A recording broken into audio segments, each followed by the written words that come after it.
Hello, good morning po. Hugas lang pong pinggan si Ateng. Ilan muna po kayo.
Good morning, good morning. Good morning mga friends. How are you?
Pag po may oras namin, ituloy ko po yung kwento ko.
Hey.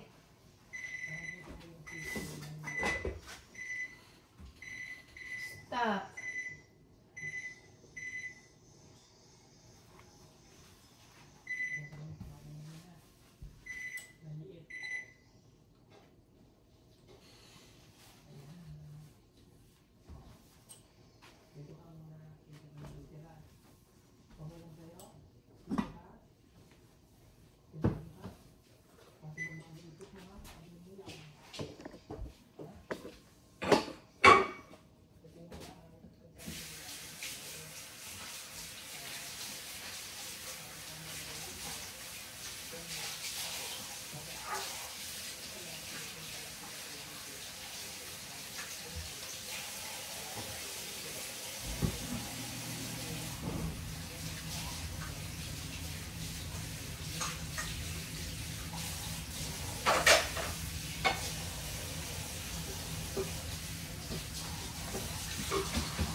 What's that? Bakit? Hello? May timer.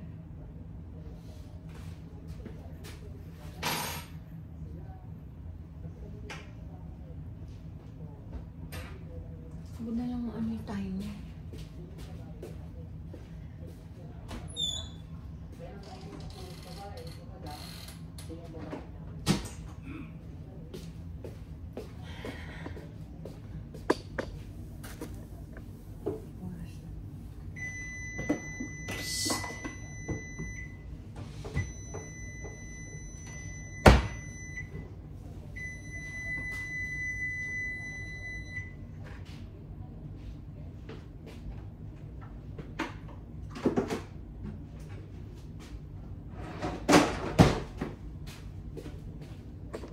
Walis muna po tayo mga friend.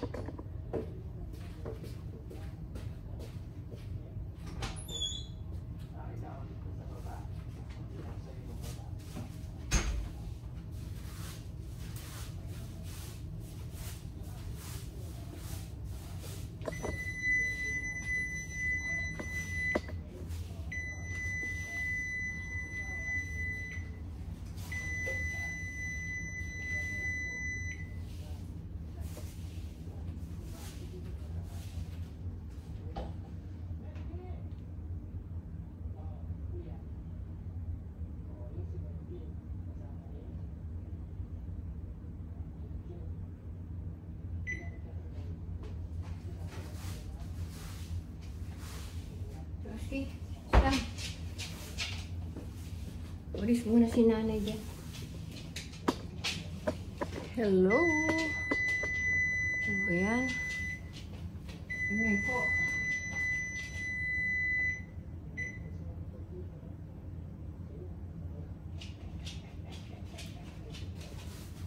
Move!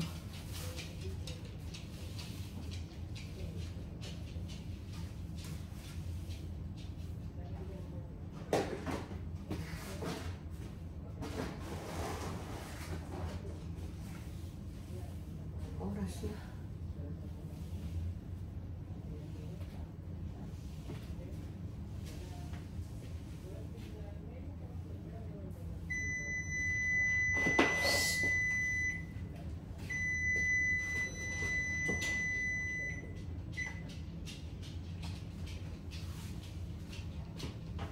Ilan laman yan, hoy?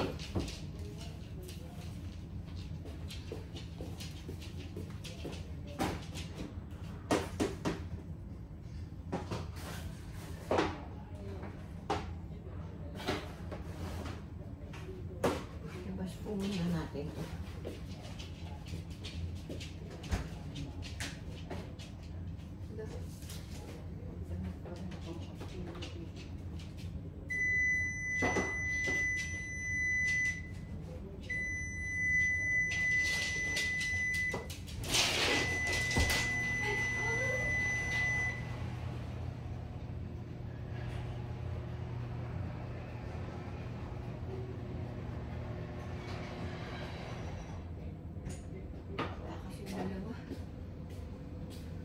Nakatakas po yung dalawang aso ko. Pagbukas ko ng pinto. Ayan. Oras na. What time now?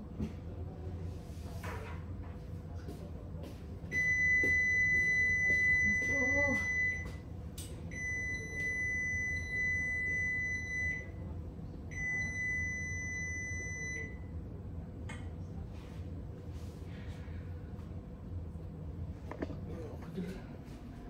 Sweet na ng ano. Kainis naman yung aso ko nakalabas.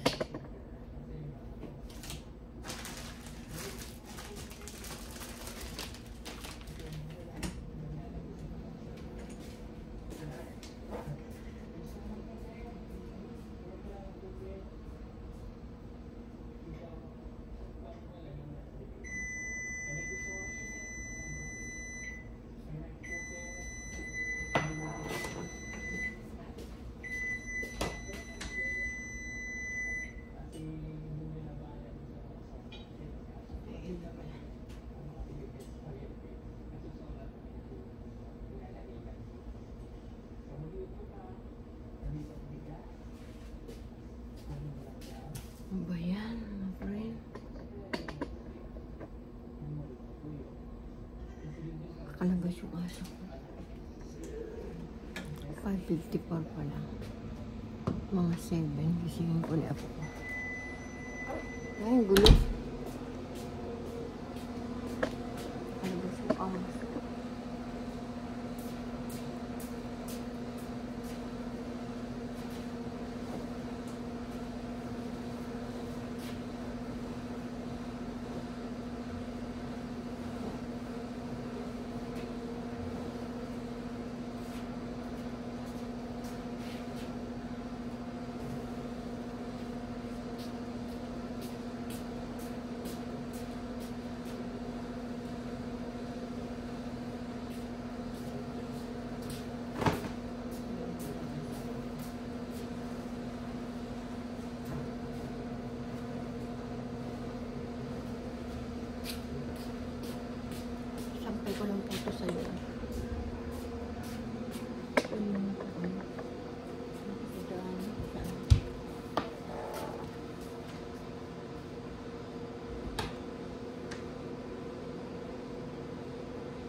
Lamig.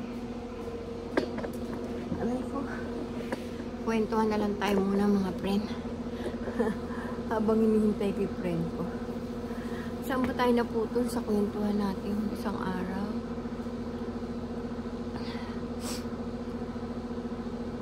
Yun nga. Marami na akong suki sa magsaysay. Sa nalimutan ko yan lamig. Lamig po. Sobrang lamig mga friend. Marami na akong suki, marami na akong kaibigan sa Kalaw. Kilala na nila ako. Madali naman ako maging kaibigan. Pero nung andang huli po, napunta na kami sa Divisoria. Yun po kami nakapundar ng mga gamit, nakapag-aral yung mga anak ko ng college. Pagkatapos nila tinda, papasok sila sa hapon, tas may iwan. Minsan ang naiiwan ako o kaya yung isang anak ko. Ako nagbabantay ng tindahan. Nung bandang huli, hindi na po sumasama yung asawa ko. Nasa bahay na lang po siya. Kaya lang po, ang dai po, pagmaga, ang dai pong bumibili sa aming kape, kanton. Marami po, ang daing tao doon sa tindahan namin sa Divisoria, nakapila sila, napakadai. Pag po, mga break time, mga alas 10 yan, dai na pong tao yan. Tsaka pag magpapasko, maraming September. So, umpisa ay September, marami nang namimili sa amin kasi marami nang namimili sa Divisoria. Marami na sa amin bumibili yun. Medyo kasi yung asawa ko marunong sa pera. Kaya marunong siya mag-budget, marunong siya maghawak ng pera. Kaya hindi na kami nagigipit. Nabibili na ng mga anak ko yung gusto nila. Yung baon ng anak ko nung 500 sa pasok niya 500 ang baon niya, bawat isa sila 500 kinukuha doon sa tindahan namin. Ganun po kaya yung mga anak ko sanay sa hirap, kaya alam nila kung paano mabuhay. Maaga pa lang gigising na kami. Ako gigising na ako ng mga bandang alas 12 kasi bawal na magluto doon sa gilid ng sa Divisoria. May nakabili na po kami ng jeep. Tapos po doon kami nagluluto sa loob ng jeep. Bawal na po. Kaya sa bahay na po ako nagluluto. Alas 12 pa lang. Namimili na kami ng maga. Tapos imamarinate ko na yun sa bahay. Uuwi na ako ng maga. Imamarinate ko na, ilalagay ko lahat sa rep lahat yun. Bandang alas 12, lulutuin ko na yun. Kailangan alas 5 tapos na ako makapagluto, makapagsaing. Kasama ko po yung asawa ko noon, nagbabalot. Tapos gigisingin ko na yung mga anak ko, mga alas 3, na sila. Maliligo na. Kung ano gagawin nila. Basta tulong-tulong po kami.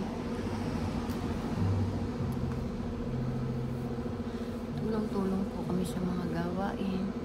Sobrang maraming hirap dinaanan ng aking mga anak. Pero kinaya po namin yun. Nung hanggang makatapos na sila ng pag-aaral.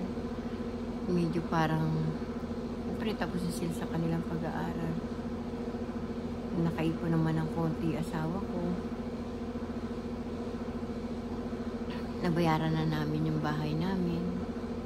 Bahay at lupa namin, na full pay na namin. Napatay-tilan na namin. Yun.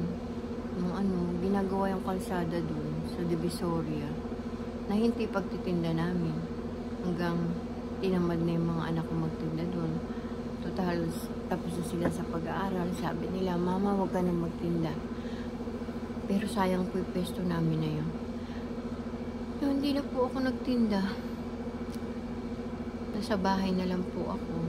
Hindi ko naman po akalain na makapag-a-abroad yung aking anak na si Raisa. Sino po ba makapagsasabi makapag-a-abroad yung mga anak ko? May kaibigan po yung aking anak na si Raisa.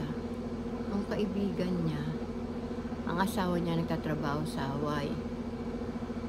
Ano na po siya, American citizen. Tapos may friend siya, pinakilala sa anak ko yung friend niya, gusto doon niya magkaroon ng girlfriend, gusto niya mag-asawa.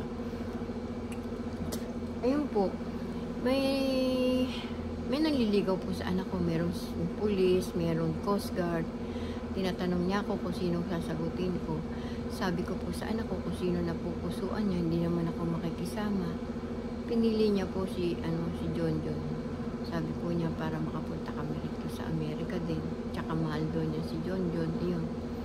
Pag mga isang taon, umuwi yung lalaki sa Pilipinas. Yun, nag-usap-usap. Pagtapos, nagpakasal sila. After 6 months, kinuha siya. Napunta siya sa Hawaii. Tapos naman isang anak kong si Paula. Ang kaibigan naman ng manugang ko, gusto daw niya magkaroon ng girlfriend na Pilipina. Pinakilala si Paula. Ayan po, nagkaanuhan sila sa telepono, usap-usap sa telepono, hanggang isang araw na lang umuwi ng Pilipinas. Yun, nagpakasal sila. After ilang month din, kinuha na din si Raisa, si Paula. Yun, nakarating din po siya sa Hawaii. Pero ngayon po, nasa Texas na kami. Sino po ba magpaakalang makakarating kami mag-asawa sa Amerika? Isa lang kami mahirap. Inano po ng Panginoon yung paghihirap ng mga anak ko. Kasi po mababait yung mga anak ko. Mababait sila sa pagkulang. Sobra ko pang mahal yung mga anak ko. Mahal na mahal namin sila. Sa isang anak ko lang po sumablay kami. Kasi po yung anak ko na yun naging sakitin. Parang slow yung kanyang pag-iisip. Kaya siguro po nagkaganon yung anak ko. Nakapag-aral naman po siya hanggang first year high school, yung anak ko po yun. Tinututor pa po ng tita niya yun. Wala eh.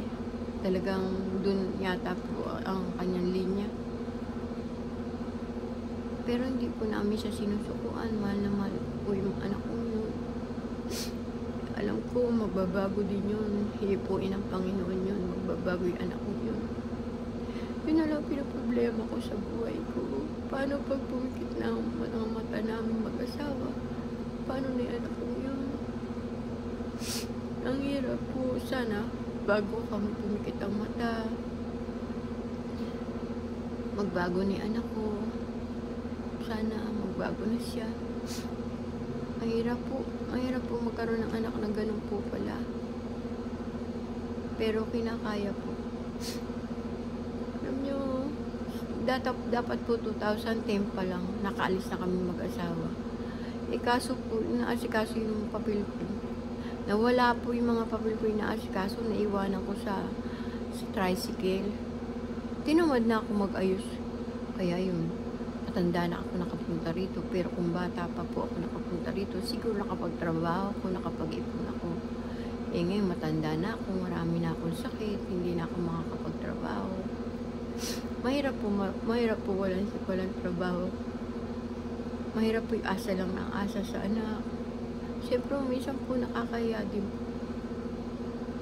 Yung asa ka ng asa lang sa anak. Hindi pa naman po ako sanay ng asa lang sa anak. Pero mababait po yung anak ko. Hindi po ako natatakot. Hindi po kami natatakot tumanda ng asawa ko. Dahil alam ko, naging mabuti kaming magulang sa kanila. Hindi nila kami pababayaan. Mahal na mahal kami ng mga anak ko. Mahal na mahal ko rin sila. Alam ni Diyos yan kung gaano ko sila mahal. Mas inuuna ko sila kaysa sa sarili ko. Ewan ko po bakit ganun ako magmahal. Todo ko magmahal. Kahit na maubos lahat, basta lang para sa mga anak ko.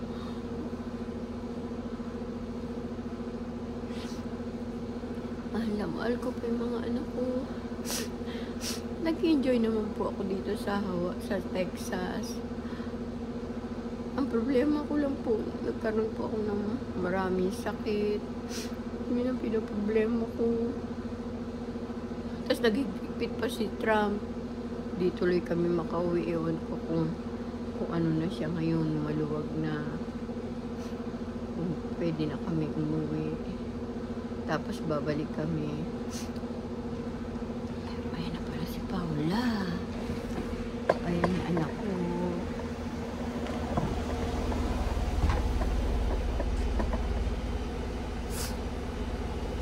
Ayan yung anak ko. Dumating na po siya.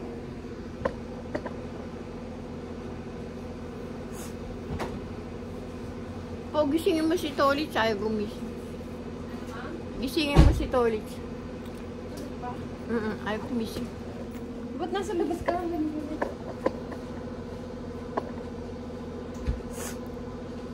Bunso ko, mabait po yan. Mababait po yan ako. Sininyo, naalagaan yung mga anak kong naligaw ng landas. Ayun, siya nag-aalaga, siya lahat. Namatay na po yung nanay nun, kaya lahat po siya. Ganun po ka, ganun ka, bait yung mga anak ko. Sana huwag niyo pabayaan yung mga anak ko, gabayan niyo sila. Matupad yung mga pangarap nila sa mga anak nila. Ang mga anak ko na lang po ngayon, yung mga apo ko po. Mahal na mahal ko yung mga apo at mga anak ko.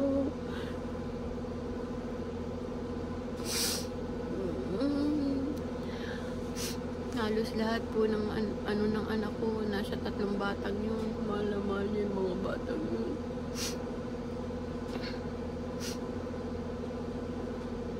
Kahit po sa pamangkin, sobra po ako magmahal.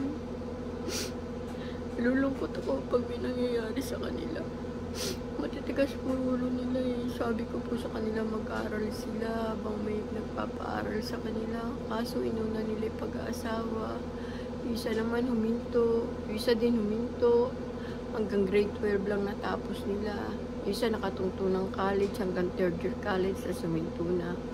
Kaya ngayon, ang trabaho niya, kahit ano-ano na rin trabaho niya, kasi wala siyang degree. Hindi sila nakinig kay tita. Kala nila yung sinasabi ko sa kanila para sa akin. Para sa kanila yun. Para kaganda ng buhay nila. Masarap ang may pinag-aralan, di po ba? Ay, sige po mga friend. Thank you po. Bukas naman po ulit tayo magkwentuhan. Subscribe niyo po si Ateng Dolores Tupas. Like and share and click notification. Maraming salamat po sa mga nag-subscribe na po sa akin. Yung hindi pa po nakasubscribe, pa-subscribe niyo po si Ateng Dolores Tupas. Thank you po sa inyong lahat. I love you all. God bless always. Mga kasenyor, ingat po tayo sa ating kalusugan. Mahirap po magkasakit, may pera o wala. Lalo po kung walang pera, mga kabataan, mahalin yung magulang nyo. Mahirap ang walang magulang. Isa lang magulang. Kaya pakita niyo yung pagmamahal nyo sa kanila. Huwag nyong sayangin yung mga binibigay nila sa inyong mga oportunidad. Grab nyo po yun. Mag-aral kayong mabuti. Hindi po, bye-bye po. I love you all. God bless always. See you tomorrow. Bukas na lang po tayo kwentuhan ulit. Pa-subscribe po ulit. Dolores Manalili Tupas. Ay, Dolores Tupas po. Thank you po. Bye-bye. Wala pong Manalili. Sa ano ko po pala yun, sa relasyon. Sige po, bye-bye.